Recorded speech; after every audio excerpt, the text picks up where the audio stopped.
수정이 박주연의 비밀유지 조건으로 고용 안정을 보장받고 재벌가 파티에서 어떤 망나니가 수정에게 수작을 부리자 주연이 나타나 그 사람을 수영장에 밀어버리고 애기야 가자라는 대사를 날리는 장면이 정말 인상적이었는데요. 여기서 재미있는 부분은 시대 차이와 문화적 맥락이에요.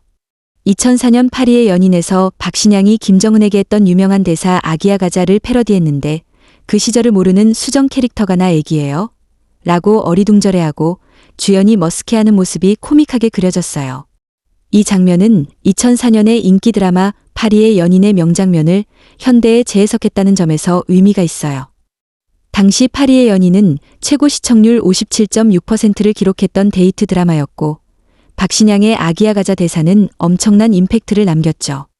재미있는 사실은 박신양이 나중에 강심장이라는 프로그램에서 밝힌 비하인드 스토리예요.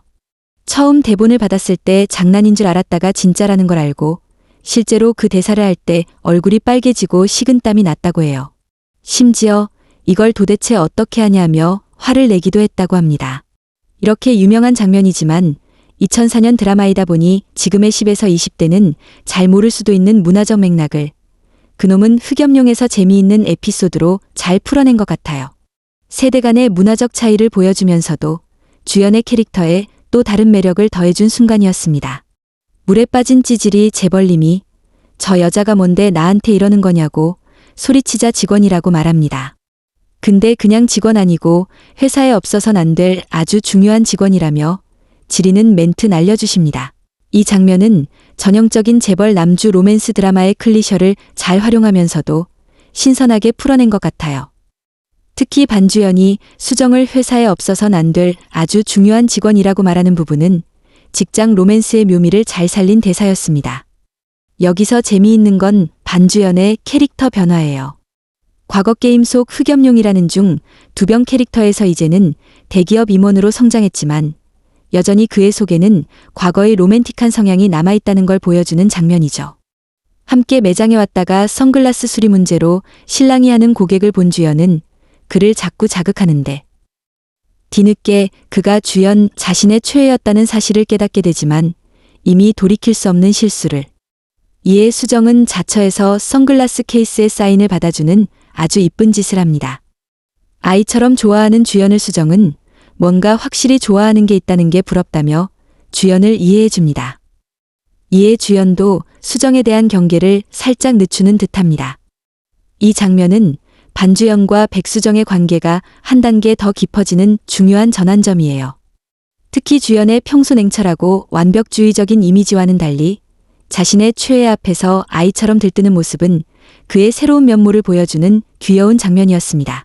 사실 이런 팬심, 팬으로서의 마음, 많은 사람들이 공감할 수 있는 부분이죠. 냉철한 비즈니스맨 반주연도 결국 자신만의 열정과 취향이 있는 평범한 사람이라는 것을 보여줌으로써 캐릭터에 입체감을 더했어요. 또한 수정이 뭔가 확실히 좋아하는 게 있다는 게 부럽다며 주연을 이해해주는 장면은 그녀의 따뜻한 성격을 드러내면서도 그녀 자신에게는 그런 확고한 열정이 없다는 성격적 결핍을 암시하기도 합니다. 이렇게 두 사람은 서로의 다른 면모를 발견하면서 점점 거리를 좁혀가고 있어요. 처음에는 과거의 흑역사와 현재의 상사부와 관계로 팽팽했던 긴장감이 이런 작은 순간들을 통해 서서히 변화하고 있는 것이 드라마의 묘미입니다. 사실 주연에게는 눈물 없이 볼 수 없는 어린 시절의 아픈 기억이 있었는데요. 재벌 2세가 아닌 3세였던 이유가 있었던 것이죠. 사고로 부모님이 다 돌아가시고 어린 주연만 살아남은 상황을 받아들이기 힘들었던 재벌 할머니는 주연에게 냉정하기만 했고 혼자만의 공간에서 스스로를 위로해 왔었던 듯한 주연. 많이 외로웠을 어린 주연 생각에 훌쩍훌쩍. 이 장면은 반주연 캐릭터의 깊이를 한층 더해주는 중요한 백스토리를 드러내고 있어요. 겉으로는 완벽하고 냉정해 보이는 재벌 본부장의 이면에 깊은 상처와 외로움이 있었다는 사실이 드러나면서 시청자들은 그의 캐릭터를 더 깊이 이해하게 됩니다. 특히 부모님을 잃고 홀로 남겨진 어린 주연에게 할머니마저 냉정하게 대했다는 설정은 그가 어떻게 감정을 숨기고 차가운 내면을 갖추게 되었는지를 설명해주는 중요한 단서가 됩니다. 어린 시절의 트라우마가 현재의 성격 형성에 큰 영향을 미쳤다는 점은 많은 드라마에서 볼 수 있는 설정이지만 여전히 강력한 공감을 불러일으키죠. 이런 배경 스토리는 또한 주연이 온라인 게임에서 흑염룡이라는 캐릭터에 몰입했던 이유도 암시합니다. 현실에서 표현하지 못했던 감정과 욕구를 가상세계에서 발산했던 것이죠. 그렇게 보면 게임 속 흑염룡은 단순한 중 두병 캐릭터가 아니라 외로운 현실을 잊기 위한 도피처였을 수도 있습니다.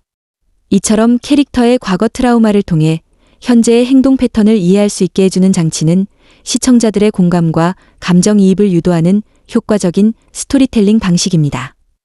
외로웠던 어린 시절의 기억이 드러난 후 주연은 문득 나도 위로를 받고 싶다는 마음이 들었을 때 갑작스럽게 그의 집에 콘센트 고장이 발생합니다. 이 우연한 사건이 수정과의 또 다른 만남을 이끌어낼 운명적인 계기가 되죠. 주연은 콘센트 수리를 위해 전자상을 찾아야 했는데 여기서 그의 캐릭터가 재미있게 드러납니다. 그는 단순히 가까운 전자상을 찾는 대신 마치 특별한 기준이 있는 것처럼 여러 전자상을 찾아보기 시작합니다. 가까워도 패스, 글이 너무 많아도 패스하며 꼼꼼하게 선별하는 과정이 코믹하면서도 의미심장하게 그려졌어요. 결국 그가 선택한 전자상은 놀랍게도 수정의 아버지가 운영하는 가게였습니다. 이건 단순한 우연이라기보다는 두 사람을 이어주는 운명적인 끌림처럼 느껴지는 장면이었죠.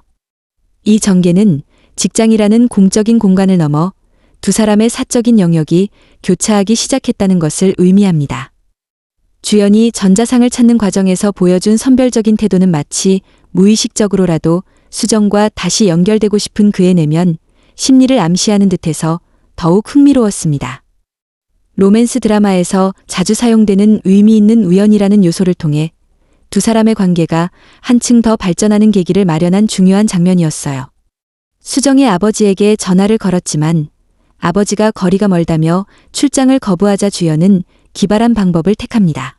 목소리를 일부러 변조해가며 정말 귀여운 노력이죠. 출장비를 무려 5배나 지불하겠다고 제안하는 겁니다. 이 파격적인 조건에 혹한 수정은 일정이 있는 아버지를 대신해 자신이 출장을 가겠다고 나서죠. 그리고 운명의 장난처럼 출장 온 사람이 다름 아닌 수정이라는 사실을 알게 된 주연의 표정이 볼만했어요. 그야말로 심장이 바닥까지 내려앉는 순간이었죠. 상황은 점점 더 꼬여갑니다. 설상가상으로 수정은 이전에 자신이 받아다 준 사인 케이스를 발견하고 의심의 눈초리로 본부장님? 이라고 묻습니다. 주연의 비밀이 하나씩 들통나기 시작하는 순간이죠. 주연은 자신의 비밀 공간이 노출되는 것을 막기 위해 우사인 볼트도 울고 갈 속도로 달려가 보지만 이미 늦었어요. 수정은 이미 그 공간 안으로 들어와 버렸고 당황한 주연은 급히 조카의 방이라는 변명을 내놓습니다. 그러나 예리한 수정은 주연이 외둥이라는 사실을 기억하고 있었고 결정적으로 주연이 만화책에 관한 스토리를 줄줄 꿰는 모습을 보고 이 방의 진짜 주인이 누구인지 확실히 알아버립니다. 이 장면은 완벽주의자 반주연의 취약한 모습이 드러나는 순간임과 동시에 그의 진짜 모습에 한 발 더 가까워지는 수정의 여정을 보여줍니다. 주연의 팬심과 취미가 드러나는 것은 단순한 비밀 폭로가 아니라 그가 차가운 비즈니스맨의 가면 뒤에 숨겨두었던 진짜 자아를 보여주는 중요한 전환점이었어요. 또한 이 방은 어린 시절 외로움을 달래던 그만의 안식처였을 가능성이 크기에 수정에게 이 공간이 노출된다는 것은 그의 가장 취약한 내면까지 보여주는 셈이 됩니다. 그러던 중 하필 이 시기에 수정의 아버지가 발목 골절로 수술을 받게 되었고 주연의 도움으로 용성 재벌 집안의 영향력을 활용해 VIP 병실에 입원하게 됩니다. 수정의 아버지는 이런 특별 대우에 미안해하지만 주연은 용성은 모두 한 가족입니다. 라며 따뜻하게 위로해줍니다. 게다가 수정 씨는 우리 회사의 핵심 인재니까요. 라는 멋진 띄워주기 멘트로 수정 아버지의 어깨에 뽕을 엄청 넣어주죠. 한편 수정은 병원 복도를 걸을 때마다 어쩔 수 없이 떠오르는 어린 시절 엄마에 대한 아픈 기억 때문에 울적해집니다. 항상 밝고 씩씩하게만 보였던 수정이 병원 구석에서 혼자 눈물 흘리는 모습을 우연히 발견한 주연은 처음 보는 그녀의 취약한 모습에 의아하면서도 왠지 모를 감정이 일어나는 듯한 표정으로 그녀를 바라봅니다. 이 장면은 드라마의 분위기가 코미디에서 멜로로 전환되는 중요한 순간을 포착하고 있어요. 특히 수정의 캐릭터에 새로운 깊이를 더하면서 두 주인공 사이의 감정적 연결을 더 깊게 만드는 중요한 전개가 됩니다. 주연이 수정의 아버지를 VIP 병실에 입원시키고 용성은 모두 한 가족이라며 따뜻한 말을 건네는 모습은 그의 차가운 이미지 속에 숨겨진 따뜻함을 보여줍니다. 또한 수정을 핵심 인재라고 소개하는 장면은 그가 수정에 대해 갖고 있는 진심 어린 평가를 드러내면서도 그녀의 아버지에게 자부심을 선물하는 세심함을 보여주죠. 한편 수정의 숨겨진 상처가 드러나는 병원 장면은 그녀의 캐릭터에 새로운 차원을 더합니다. 항상 밝고 당찬 모습만 보여주던 그녀에게도 어머니의 부재라는 아픔이 있었다는 사실이 드러나면서 시청자들은 그녀의 캐릭터에 더 깊은 공감을 하게 됩니다. 특히 주연이 우연히 수정의 취약한 모습을 목격하는 장면은 드라마적으로 매우 의미 있는 순간입니다. 지금까지 두 사람은 서로의 강한 면모만 보여주며 경계하고 대립해왔지만 이제는 서로의 상처와 취약점을 마주하게 되면서 더 깊은 이해와 공감의 단계로 나아갈 수 있는 계기가 마련되었기 때문이죠.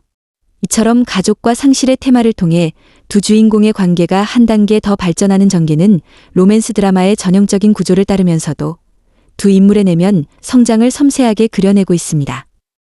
회사 일로 주연은 급하게 수정에게 전화를 걸어 자신의 컴퓨터 비밀번호를 알려줘야 하는 상황에 처합니다.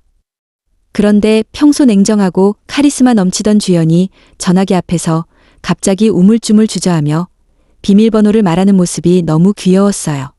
수정이 잘 안 들렸다며 다시 또박또박 말해달라고 하자 주연은 작은 목소리로 올해와 아쿠마다라고 중얼거립니다. 당황한 수정이 뭐라고요? 라고 되묻자 결국 주연은 체념한 듯 나는 악마다라고 번역해서 알려줍니다. 이 장면에서 주연의 올해와 아쿠마다, 나는 악마다 라는 비밀번호는 그의 숨겨진 오타쿠 취향을 완벽하게 보여주는 디테일이에요. 회사에서는 완벽한 엘리트 본부장이지만 비밀번호조차 일본 애니메이션이나 만화에서 나올 법한 중 이스러운 대사를 사용하는 모습이 이중적인 캐릭터성을 재미있게 보여줍니다. 특히 주연이 자신의 취향을 수정에게 들키는 것을 부끄러워하면서도 결국 솔직하게 말할 수밖에 없는 상황이 코믹하면서도 귀여운 순간이었어요. 이런 작은 디테일들이 캐릭터의 입체감을 더하고 완벽해 보이는 주연의 숨겨진 매력을 계속해서 발견하게 만드는 요소입니다. 직장 내 권위적인 모습과 사적인 공간에서의 취향 사이의 갭이 만들어내는 코미디와 로맨스의 조화가 이 드라마의 큰 매력 중 하나인 것 같아요. 취향 한번 확실한 주연이라는 말처럼 자신의 관심사에 진심인 모습이 오히려 더 인간미 있고 매력적으로 느껴지게 만드는 장면이었습니다. 길에서 우연히 하진을 만난 주연. 그러나 모른 척 지나치려 하는데 주연이 막 성인이 되었을 무렵 하진을 만난 주연. 당시 흑염룡. 주연. 이 나이를 속인 것과 그랬으면 나타나지 말았어야 하지 않았냐는 하진의 물음에 자신이 어떤 모습이어도 괜찮을 줄 알았다고 말합니다. 이제 다시는 길에서 마주쳐도 아는 척하지 말자고 합니다. 주연에게도 딸기, 수정에 대한 첫사랑의 상처가 깊었다는 것을 보여주는 대목이기도 하군요. 이 장면은 반주연의 캐릭터에 또 다른 차원의 깊이를 더해주는 중요한 순간입니다. 지금까지는 주로 주연의 외로운 어린 시절이나 게임 속 흑염룡으로서의 모습을 단편적으로만 보여줬다면 이 장면에서는 그가 정모에서 수정에게 받은 상처가 얼마나 깊었는지 직접적으로 드러납니다. 특히 하진과의 대화에서 자신이 어떤 모습이어도 괜찮을 줄 알았다는 고백은 당시 젊은 주연의 순수한 기대와 그것이 깨진 실망감을 동시에 보여줍니다. 중 두 병 가득했던 스타일로 나타났지만 그 안에는 진심이 있었다는 것이죠. 그리고 수정에게 차갑게 거절당한 그 경험이 지금의 완벽주의적이고 냉정한 주연을 만드는데 일조했음을 암시합니다. 이제 다시는 길에서 마주쳐도 아는 척하지 말자는 말은 그가 과거의 상처와 단절하고 싶은 마음을 보여주지만 동시에 여전히 그 기억이 그를 괴롭히고 있다는 증거이기도 합니다. 이 장면을 통해 우리는 게임 속 흑염룡과 현실의 반주연 사이의 간극이 단순한 갭이 아니라 상처와 성장의 과정을 거쳐 형성된 것임을 이해하게 됩니다. 첫사랑의 상처가 16년이 지난 지금까지도 그의 행동과 태도에 영향을 미치고 있다는 사실이 드라마의 감정선을 더욱 풍부하게 만들어주고 있습니다. 본부장이 업체 선정을 잘못했지만 아무 말도 하지 않는 직원들과 본부장 멱살 잡고 싶지 않으니 떨어져 설하는 수정. 이런 수정의 기분을 풀어주고 싶어하는 주연. 그렇게 게임장을 찾은 두 사람은 게임에 몰두하며 즐거운 시간을 보냅니다. 이 장면은 직장에서의 스트레스와 긴장감을 해소하는 두 사람의 모습을 보여주며 관계가 한층 더 자연스러워지는 전환점을 담고 있습니다. 수정이 회사에서 직원을 아끼지 않는 본부장 킬러로서의 모습을 보여주는 부분이 인상적이에요. 잘못된 업체 선정에 대해 아무도 말하지 않는 상황에서 본부장 멱살 잡고 싶지 않으니 떨어져 서라고 말할 정도로 솔직하고 당찬 모습은 그녀의 직업적 정체성을 잘 보여줍니다. 그런 수정의 기분을 풀어주기 위해 주연이 게임장으로 데려가는 장면은 특별한 의미가 있어요. 게임은 과거 두 사람이 처음 만난 판타지아 온라인을 떠올리게 하는 공간이자 주연에게는 자신의 본 모습을 드러낼 수 있는 취미의 장이기도 합니다. 게임에 몰두하며 즐거운 시간을 보내는 두 사람의 모습은 직장에서의 상사부와 관계를 넘어 서로의 취미와 관심사를 공유하는 동등한 관계로 발전해가는 모습을 보여줍니다. 특히 게임이라는 공간은 현실의 긴장감과 스트레스에서 벗어나 순수하게 즐길 수 있는 공간이기에 두 사람이 진정한 자신의 모습을 보여줄 수 있는 계기가 됩니다. 또한 주연이 수정의 기분을 이해하고 풀어주려는 모습은 처음 보였던 냉정하고 거리감 있는 태도와는 확연히 달라진 변화를 보여주죠. 이는 점점 수정에 대한 그의 마음이 깊어지고 있음을 암시하는 대목이기도 합니다.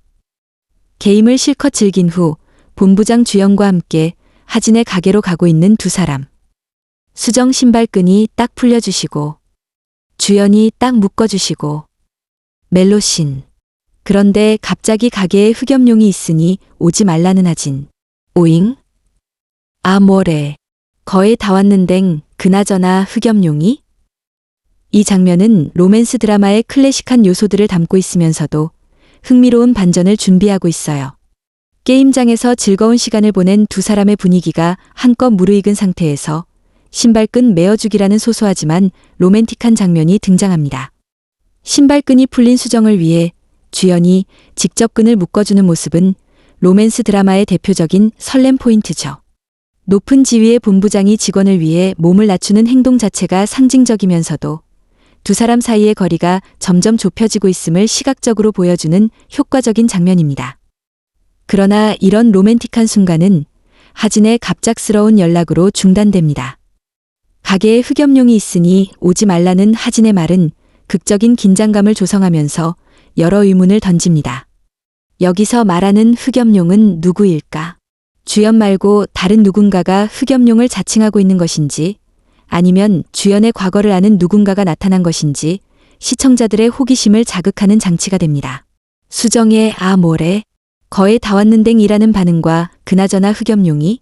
라는 의문은 상황의 아이러니를 더욱 강조합니다.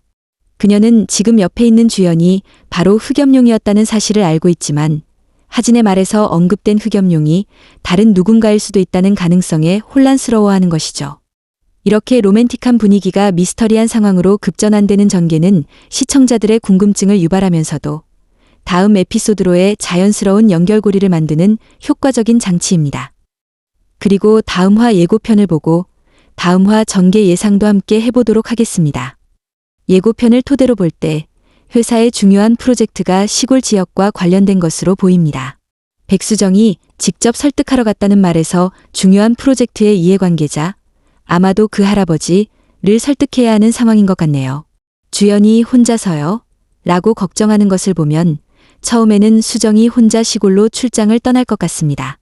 주연은 회사 일로는 이성적이고 냉정한 본부장이지만 수정에 대한 감정이 커지면서 그녀가 혼자 일하는 것을 걱정하게 되는 모습을 보여줄 듯합니다.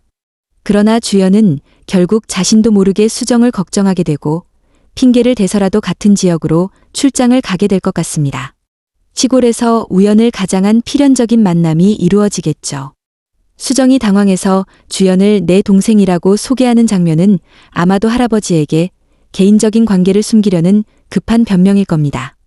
소를 씻기는 장면에서 알 수 있듯 두 사람은 시골에서 다양한 농촌 체험을 하게 될 것 같습니다. 이 과정에서 평소 도시 생활과 회사에서 보여주던 모습과는 다른 자연스럽고 편안한 모습을 서로에게 보여줄 기회가 생길 듯합니다. 주연이 남친이 연하일 수도 있죠. 왜 하필 동생인데요?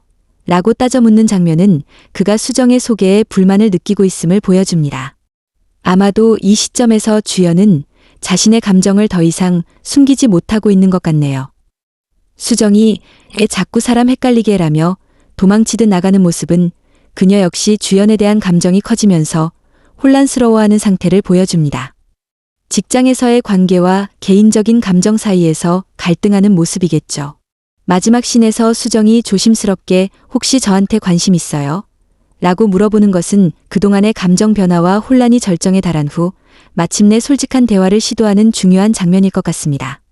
그리고 마지막에 주연의 손 잡아당김에 대한 가능성들은 두 가지로 분석해 볼 수 있는데요. 첫 번째는 진짜 마음 표현일 경우 주연이 더 이상 자신의 감정을 숨기지 않고 솔직하게 표현하는 순간일 수 있습니다. 하지만 아직은 드라마 중반부로 보이기 때문에 완전한 고백보다는 관심이 있을지도 모르죠와 같은 애매한 대답과 함께 행동으로 감정을 표현하는 정도일 것 같습니다. 그리고 두 번째는 위험 회피를 위한 것일 경우 로맨틱 코미디 드라마의 전형적인 패턴을 고려하면 진심 어린 고백 직전에 갑작스러운 방해 요소, 예를 들어 날아오는 물건이나 갑작스러운 상황이 발생할 가능성도 높습니다. 이런 패턴은 주인공들의 관계를 더 오래 끌기 위한 전략이기도 하죠. 추가적으로 앞서 나온 가게에 흑염룡이 있다는 하진의 메시지에 대한 후속 전개도 있을 것 같습니다. 아마도 이것은 주연과 비슷한 게임 닉네임을 가진 사람일 수도 있고 과거 게임에서 주연을 알았던 누군가일 수도 있으며 아니면 하진이 주연을 흑염룡으로 알아보고 두 사람의 만남을 의도적으로 피하게 하려는 전략적 메시지였을 수도 있습니다. 이 미스터리는 아마도 다음 화에서 곧바로 해결되지 않고 계속해서 주연과 수정의 관계에 영향을 미치는 요소로 작용할 것 같습니다. 이렇게 그놈은 흑염룡 3, 4화 리뷰 및 분석, 그리고 다음 주에 진행될 5화 내용까지 같이 예상해봤는데요. 재미있으셨나요? 구독과 좋아요, 알림 설정을 하고 다음 콘텐츠도 함께 즐겨봐요. 그럼 지금까지 시청해주셔서 감사드립니다.